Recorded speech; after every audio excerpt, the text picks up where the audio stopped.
called Gen 5. Until your software shows up, yeah. This is a demo version. Fine. So just hit demo. Okay. After yours comes in, we won't have to worry about that anymore. Okay. So it's based on KC. Okay. But obviously looks a lot newer and can do a lot more. So with your on this is the main screen that shows up every time. Read now is if I have a plate and I'm ready to read it. We just start there. Okay. Experiments, we can read plates from experiments, but experiments saves data from past reads. Okay.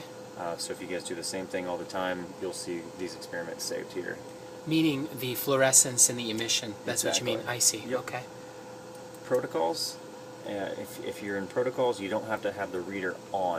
Okay. Protocols is designed for us to create a protocol, save it, and then come back tomorrow, 2 weeks from now, whatever, and then use that protocol to read a plate.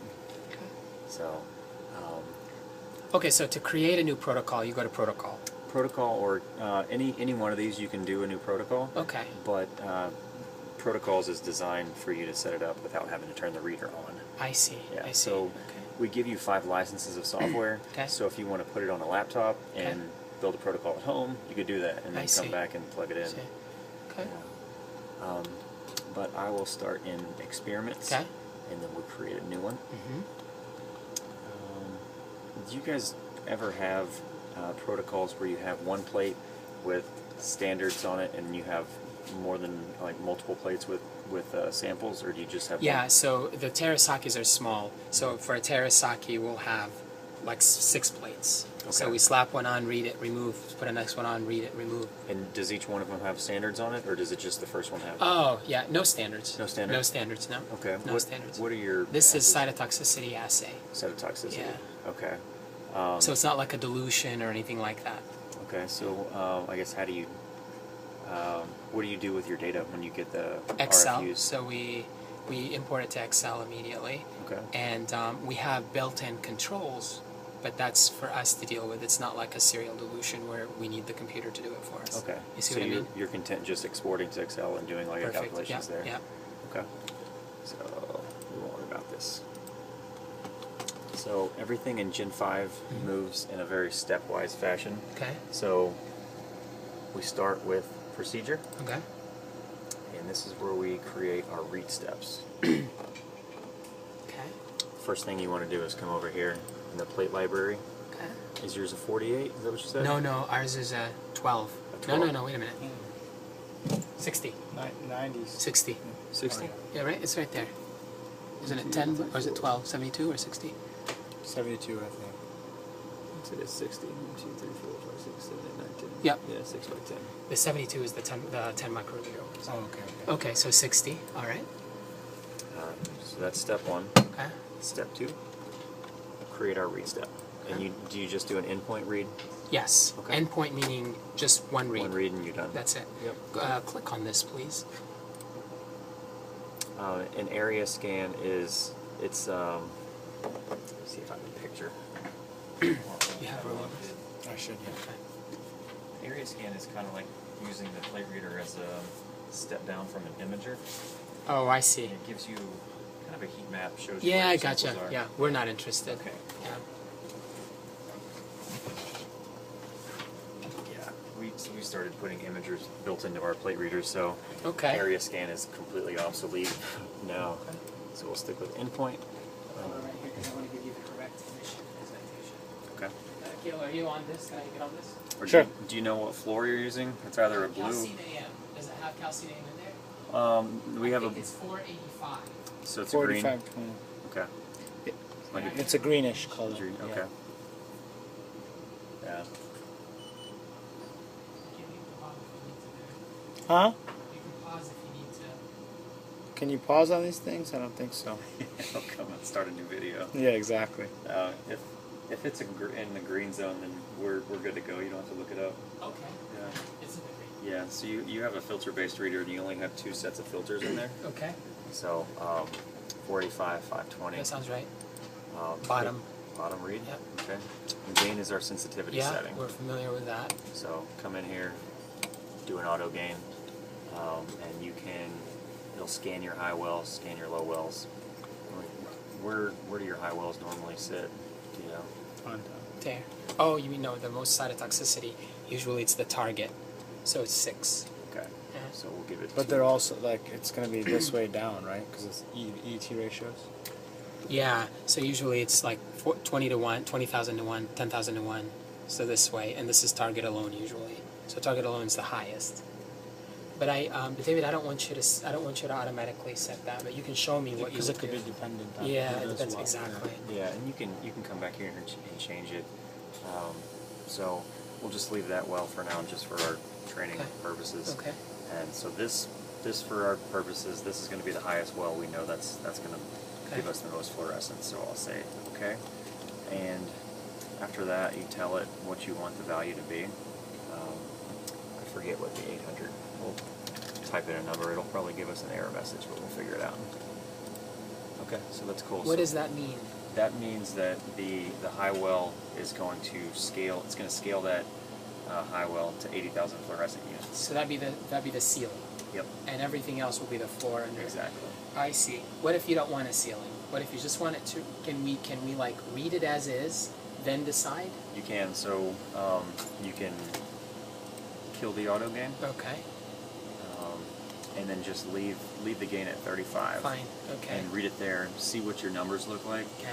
If you get a good separation between your background and your high wells, Yeah. you can leave it, but adjust up and down accordingly.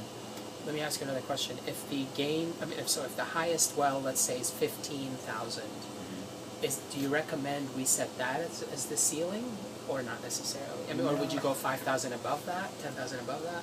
I would go higher than 15,000 because I've seen so many assays where just the background alone can be pushing 15,000. Okay, because our assay, the background's about 3,000. Depends what our sensitivity is. Exactly, but in general it's about 3,000, and the highest is about 12 to 15,000. Okay. So Yeah, I would. Whenever you start using this thing, I would read a few samples and controls, and see where, like controls and blanks, and see what gives you the best signal to noise ratio. I see. And just play around with that gain a few times and see. I see. So is it not linear? In other words, if you set, if its background is 3,000, highest well is 15,000. If you set the background at 0, technically, can I assume you're going to subtract 3,000 from the ceiling, or is it not linear? Is it more of a plateau? It's not perfectly linear. Gotcha. No. So we need to play with them. Okay, fine. Yeah. Fine. And Okay. like anything, it takes a little optimizing. Sure. Well, the only other thing in this screen, and this is completely optional for you, this just speeds it up. So if you don't have a full plate, and we only have these wells, just do that. But otherwise, it just saves time. Otherwise, it'll read the whole plate. And so, Select all. How'd you get that screen? Up here, full plate. Full plate. Okay. Okay, so that designs the number. Okay, sounds good. Right, though. Say okay, and then we're good to go here. So I'll say okay. That's our read step. If you guys ever get into anything more complicated, let us know. We do kinetics, but if all endpoint reads, then we're fine. Can we plug in a formula to where it gives us percent cytotoxicity based on our formula, and can do the fluorescence or not? We can do some analysis in the software too. You can. Yeah. Okay. All right. Cool. This will kind of no, don't have to worry about that. David, I apologize. Go ahead and run through one foot with us, and then I'll ask you more questions. Okay, no problem. So, like I said, Gen 5 moves stepwise. Okay. We started with procedure. If you want to tell it what's in your plate. Okay, blanks. Yeah, samples if you have controls. But you mentioned wanting to do all your calculations in Excel. So, is this valuable to you, or do you want me to leave this stuff off? The standard curves? You can do standard curves No. for controls. Yeah, we don't need that. Okay. What would be cool is, I guess we'll come back to it later, is if I can plug in a formula and it can just Can you do protein quantification and stuff like that? You can, yeah, you can. But this is fluorimeter. I guess this is it a chromo? It can do. I don't know if it does chromogenic stuff. Does it? So I think it's a fluoro reader. yeah, this is just a fluorescence. And then this So is you reader. could have, but anyway, okay. Sure. We make readers that'll do that stuff. Okay. But this one is not. Okay. So if you have blanks, controls, whatever in a plate, just do this. controls. So we have 2 of them. You know what? It'd be more valuable, Dave, if you show me how to do blanks, because we will have blanks. Yeah. Okay. We'll do both of them. Okay. So I have blanks, controls, and samples in this plate. That's perfect. So next, first thing it comes to is blanks. So if you have duplicates, triplicates, that in there. Go next. Controls, same thing. If you have multiple come in there, you can name them if you want to, but it's not necessary. Okay. And our second control, we'll say we have duplicates of that one. Did I say duplicates or triplicates? Triplicates. Okay. Good man. All right. Next, and then samples. If we do, say we do duplicates of samples. Okay. Finish. And then we come in here and tell it where everything is. Oh, where the blanks are. Oh, okay. Yep. Okay. So there's our blanks. There's controls. Okay. And if, let's say, that's not the direction you want them to go, this mouse pad. Move that out. Come in here, empty these out. And turns out we want our controls to go vertically. We can do this. I see. Yeah. I see. Okay. And after that, wherever your samples are. So you can't move it up and down. You have to tell it the direction first. And then you can go, okay. Exactly. All right. Just kind of click and drag and tell it where everything is. All right.